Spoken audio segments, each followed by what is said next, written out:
Fabulous 125. Welcome to another episode of Lindsay's Library. Today I'm going to be reading Chapter 3 of You Can't Eat Your Chickenpox, Amber Brown, written by Paula Danziger, and illustrated by Tony Ross. Let's get started. Amberino, you've beaten me again. Aunt Pam holds up her travel Yahtzee scorecard. 22 games to 3. Amberino is Aunt Pam's special nickname for me. Years ago, I made her promise not to call me Amberino in front of the kids in my class.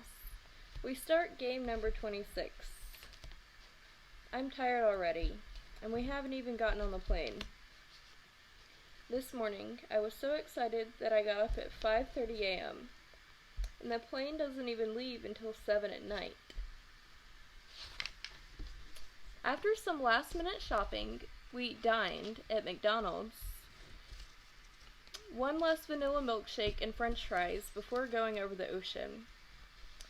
2 weeks will be gone. I slurped that shake to the bottom and wet my finger to get every last bit of salt and french fry. Saying goodbye to my mother, who was trying not to cry, was not easy.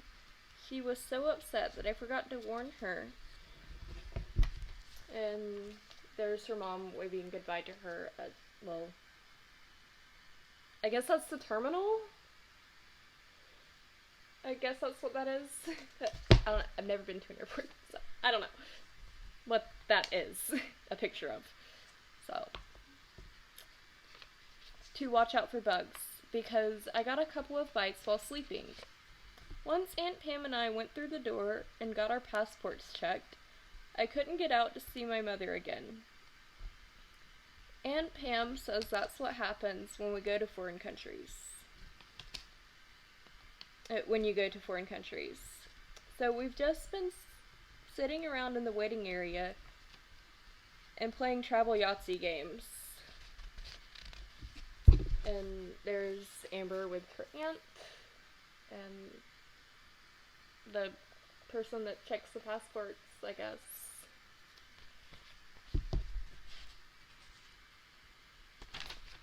An announcement is made. All people who need extra time to board should go now. Also, people with small children. Aunt Pam motions me to follow her, and the cart. I, Amber Brown, am so embarrassed. Aunt Pam, I whisper. I am not a small child. She turns around. I know, but you are young enough to board early. And trust me, that's a very good thing to do. We enter the plane and walk through an area with great big chairs. Can we sit here? I ask, taking off my knapsack. In your dreams, Aunt Pam says. This is first class. Much too expensive for us. My knapsack goes on again. The flight attendants are giving out newspapers and drinks to the first class passengers. We go back further and get to a section where there are more seats, and the seats are a lot smaller. Here we are. Aunt Pam opens the storage space above our seats and puts in her carry-on bag. You want to sit by the window, right? Right. I jump into the seat, forgetting that I have my knapsack on. Aunt Pam helps me take the pack off, and we put it under the seat in front of me. I, Amber Brown, am so excited. This is my very first plane trip. I look around. A lot of people are in our section of the plane now. Some of them are trying to stuff huge amounts of things in the overhead rack.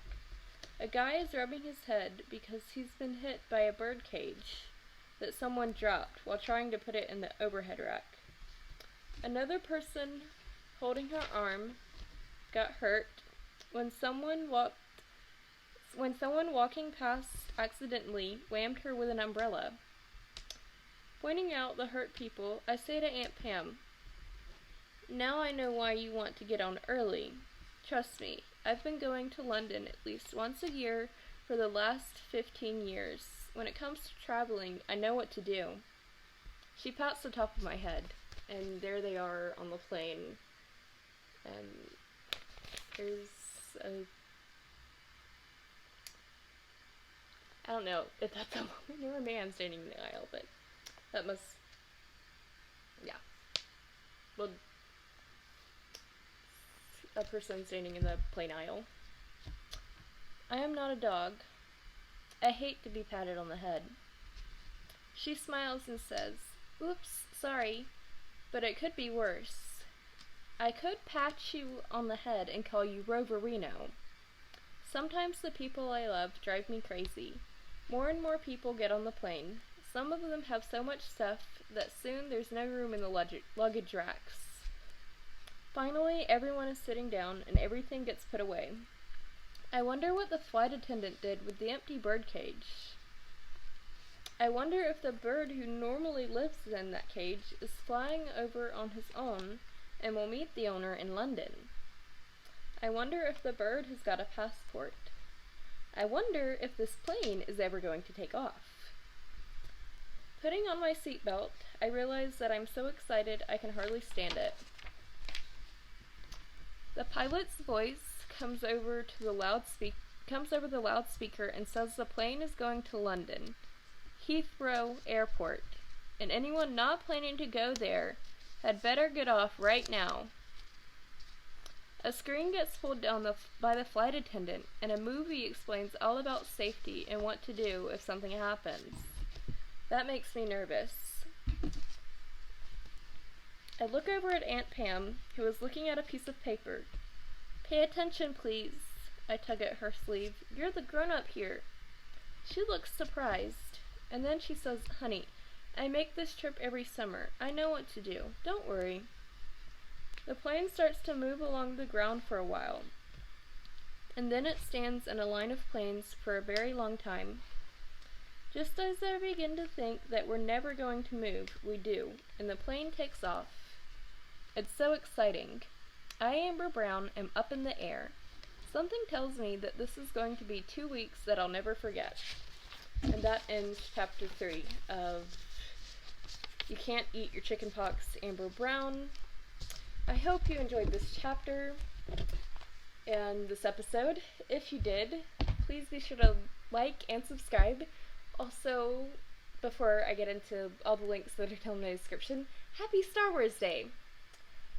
So, other things you can do besides liking and subscribing are, well, you can check out my links down in the description below. The first of which is for my affiliate with So Sick Clothing. There's a promo code for that website that will get you 15% off anything on their website. The promo code is LGrace15. And the rest of the links are my merch, my website, my social media, all those good little things. Thanks for watching, and above all else, stay fabulous.